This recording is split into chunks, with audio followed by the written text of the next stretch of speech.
Le plus difficile, c'est de savoir vers quoi s'orienter.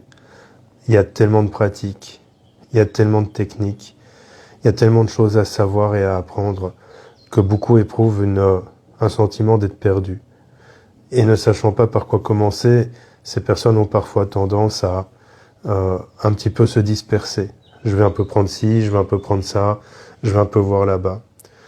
Disons que si t'as pas un attrait à la base, s'il n'y a pas quelque chose qui t'attire ou qui te passionne directement, il est évident que tu vas avoir tendance à chercher jusqu'à trouver ce qui te convient le plus. En ce qui me concerne, ce que je conseille le plus régulièrement, c'est de justement aller dans une librairie par exemple ou à la Fnac, de prendre un peu de temps pour feuilleter tous les livres et puis aller vers le livre qui t'intéresse le plus.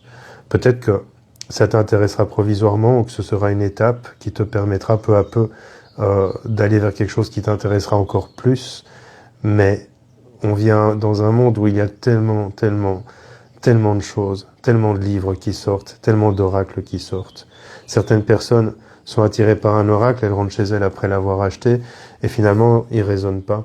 Comme je le dis toujours, c'est l'oracle qui t'appelle. C'est pas toi qui dois être appelé par l'oracle dans le sens où, quand tu vois l'oracle, c'est pas parce qu'il est beau qu'il va résonner. Aujourd'hui, on est un petit peu dans cette compétition au plus beau, au mieux. Plus l'oracle est beau, plus il aura de chance d'être vendu. Certes, c'est joli, ça fait une belle collection, j'en ai plein là-haut, mais c'est pas parce qu'il est beau qu'il va résonner. Donc, ce que je te conseille vivement, quand tu t'intéresses au développement personnel, c'est d'aller un petit peu grappiller à gauche, à droite, de faire ton choix, de commencer par un apprentissage, de ne pas te disperser, et petit à petit de voir vers quoi le vent te mène.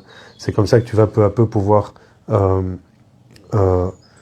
trouver ta passion, trouver ton terrain de compétence, ton terrain de connaissance.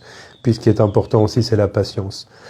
Tout le monde n'a pas un don de naissance, pardon, même si les dons de naissance n'existent pas en soi, j'en ai fait une vidéo sur YouTube, tout le monde n'a pas un don qui est là de manière innée, et parfois pour développer une compétence, il faut du temps. Il faut parfois des années, voire des décennies, pour développer et maîtriser une compétence. J'en ferai sans doute une autre vidéo.